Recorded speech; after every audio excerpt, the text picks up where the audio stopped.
Welcome back to the Comic Book ASM Artist. Today we're going to be looking at one of my favorite art books that's actually pretty hard to come by. It is out of print. It is Batman animated. And this thing typically runs for around over 100 on Amazon. I found this one for about 50, but the cover's kind of creased. But it kind of works because this is like a textured page, so at first glance you almost don't realize it.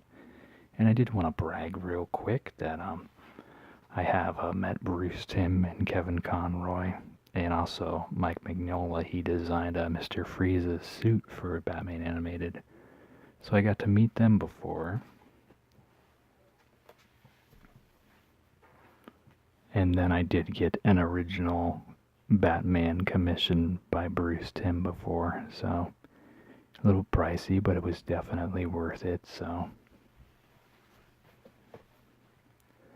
But today we're going to be looking at this art book. I highly recommend it if you're a big Batman animated fan. It encapsulates everything. Most of it is really focused on the earlier stuff, but there is the later stuff towards the end, but for the most part it is pretty centralized on the early days. It's just filled with tons of concept work and different things. It's more of a visual book than an actual written history.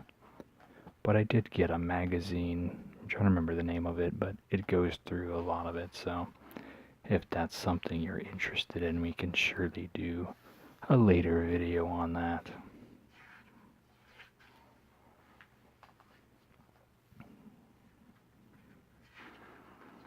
And the main thing with Batman Animated, it was really something that was done very unorthodox, using the black paper to animate on and everything, and the darker colors was not something that was done in those days, and everyone was really concerned that it wasn't going to translate well on the screen when they did it. And quite the opposite, it was so distinct and memorable that to this day it's still something that, is it holds up. And then this shows all of the title cards from the early days of the show.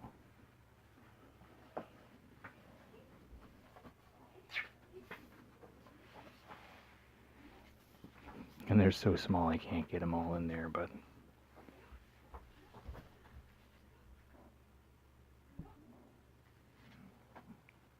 once again, I can't go through everything in detail, so I do recommend you try to find it if you can.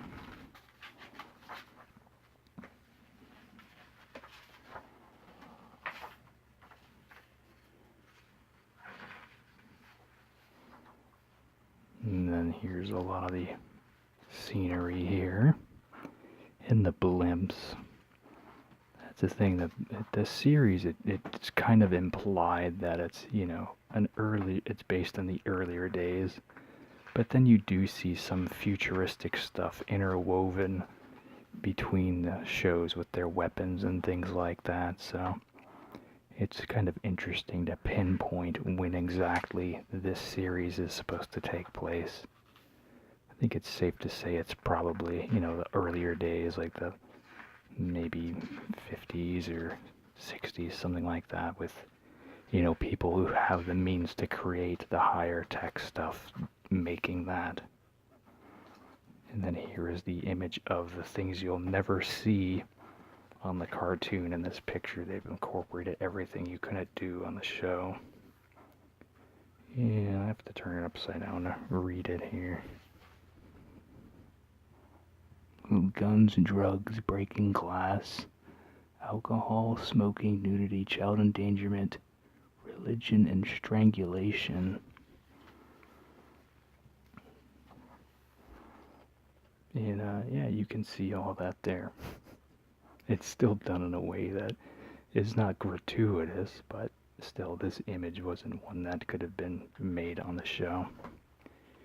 And I did notice in the later show, when it made its way to WB, they started to use the OMG. They would take the Lord's name in vain. Before, they didn't do that when it was on Fox, but I think WB might have had some looser rules with that.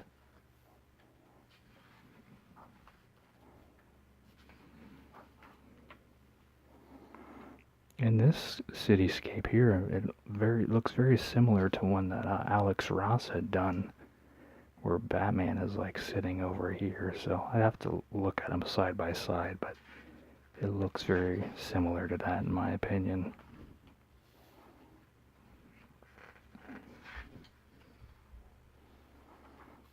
What's funny is when you ask Bruce Timm which Batman he prefers, he actually likes the later designs in the series. He thought that they were cleaner and they were streamlined better. Yeah, he thinks the later stuff looks cleaner and it animates better. He thinks it's more streamlined, so... I really enjoyed the take they took on Robin where he has the messy hair here. I still think this version is okay, but I think this is more memorable. And it almost kind of pushes him to look kind of modern, like he's in the 90s, so... Because the main point of Robin was really to have kids pretend that they were Batman's sidekick, which is silly, but I mean, I definitely enjoyed Robin and would relate to him in multiple situations. So even though everyone aspires to be Batman, there was definitely a place to imagine being Robin in too. So, and I'm glad they didn't go this direction. And then this Batgirl, I want to say, was pretty heavily inspired by the 60s Batgirl. But there's influence there of the early comic too, but I think if you made this purple, it would look pretty close.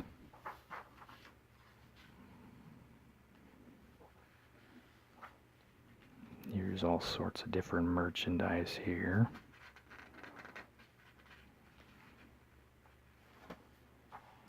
Batman soap. I remember this gum, it didn't taste very good.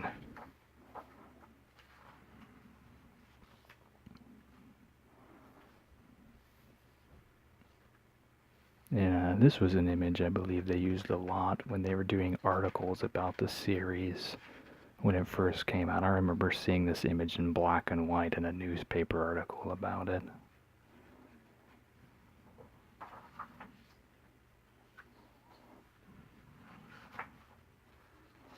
Lots of storyboards here.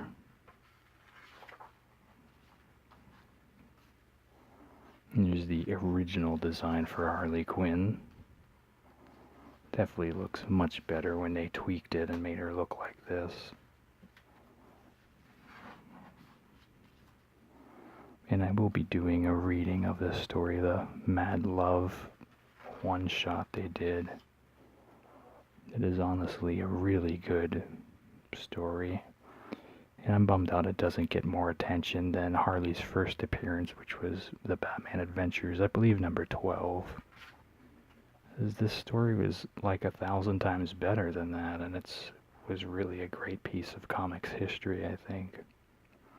But the comics in general that they put out for the animated series were actually really good too.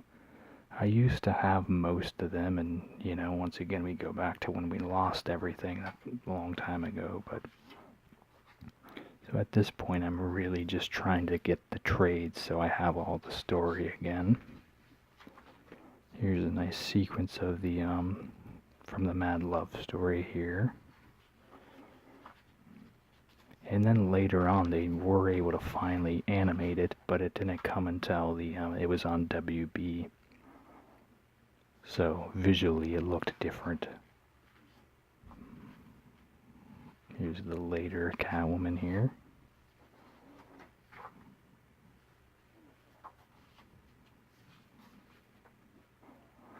And I like that they went with the gray. And at the time she was in a purple suit in the comics, so... But I think gray was perfect.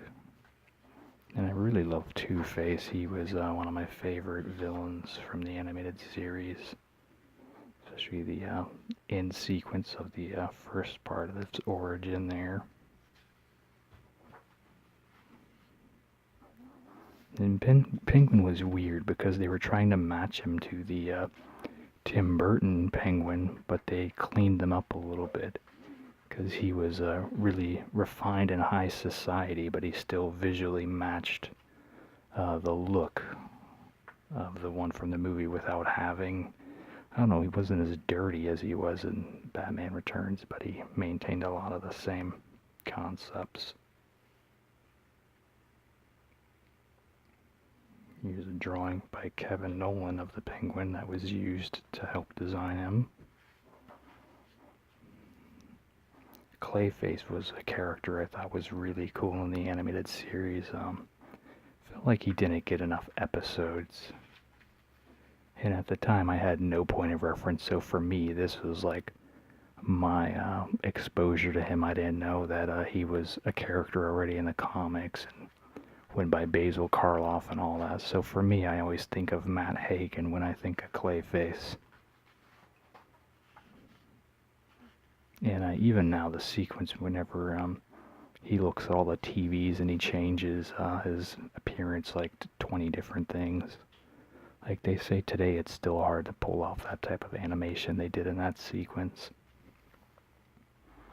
Yeah, for me, a lot of the guys, like even like Ra's al Ghul, I didn't know about him. I was between, I think 7 when the show first came out, and then I aged all the way through maybe 10 or 12 or something like that when it had finally wrapped.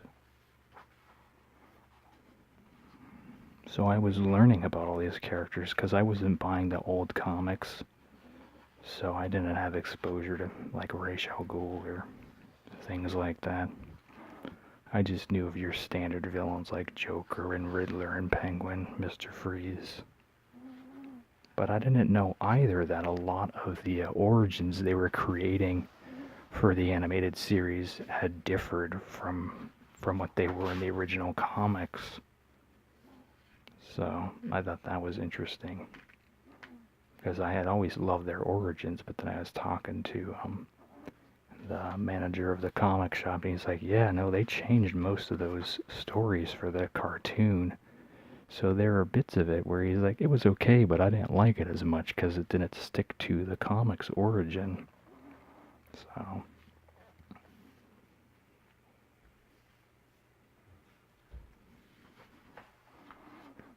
here's another, I think Kevin Nolan here, yes, designing Man-Bat. And this was actually the first episode of the animated series, was the Unleathered Wings.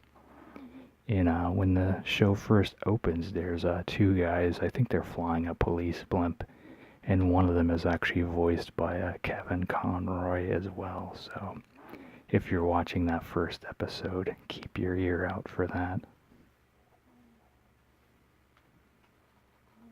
And I really liked this take on Scarecrow too. When he was first in the show, he looked a little different, and then they added the hair later. I think in his second or third appearance. Here's Mr. Freeze.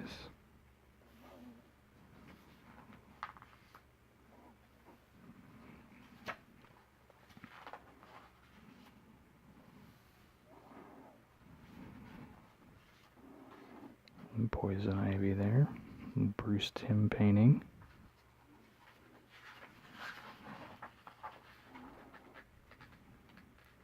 And I really liked how they had done Bane on the cartoon, but I remember when they introduced him on the show was when they had renamed it like the Batman and Robin Adventures. It was right after Batman Forever had aired. And so it was the first episode of the brand new season, so in my head I'm just like, well, I know they're not going to break his back because it's a brand new start of the show, so that kind of removed some of the drama of it out for me. And here's the Phantasm. And I want to say that this was pretty heavily inspired by the Year 2 Batman villain, who pretty much had a lot of characteristics here, only he had red and stuff on his suit. But I don't know if they ever acknowledged that as a nod to it or not.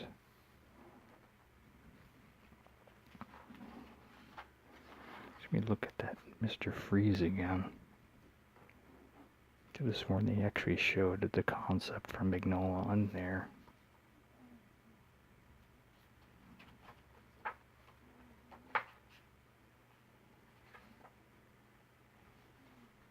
Oh yeah, I guess that is Mignola's. These images here look more like it than this one to me. I don't know why. But you can definitely tell, like, the goggles and stuff, that's a very Mignola style choice.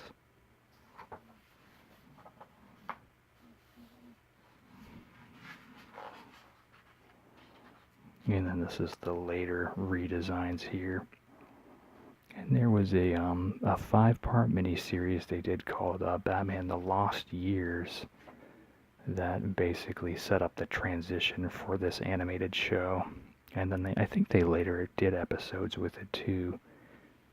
But I remember when they launched on WB, they went right to the Christmas episode, which was a retelling of the Batman Adventures Annual Special #1. I did like how they kind of cleaned Bruce up a bit. At least the main thing, they put him in a black suit, and before he was wearing like that tan brown one, kind of with the broad shoulders. In here he was like sleeker, so.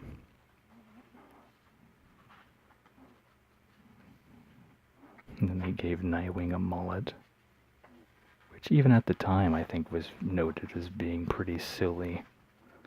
Mullets have always kind of gotten flack. I enjoyed their redesign for Scarecrow. I remember being disturbed by that, with a little hangman noose on his neck there. And then this is a very classic choice for Penguin. I don't like how they kind of shrunk down the ladies a bit. I liked the older Killer Croc and Bane. I'd say Scarecrow was probably my favorite character design out of the new show.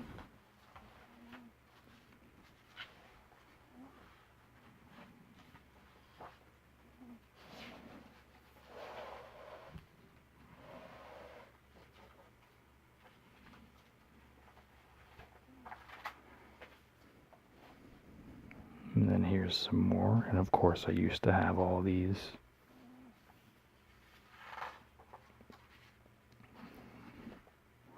And Creeper was a character I didn't really get, but he made his appearance on the show. And I believe he was voiced by Rob Paulson on there, if I remember correctly. And I remember they did the episode The Legends of the Dark Knight, where they retold classic Batman stories and little snippets from kids' points of view. There's the Frank Miller one. And I remember they made figures for this too recently, so those are pretty neat. But I definitely, at that time, I never expected to see Frank Miller's work on a kids' animated show, you know. And there's the Batman Beyond. Very cool as well.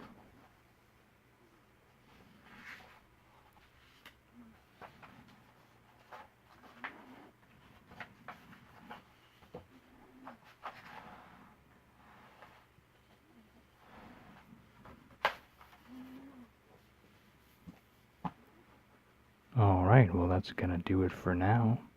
Make sure to go check out the Bulls Indiegogo campaign if you haven't yet. The link is below. It's just $5. And we're trying to get it to 2,000. We got 2 days to do that. Make sure to like, comment, and subscribe. You all have a good day or night. Thanks. Bye.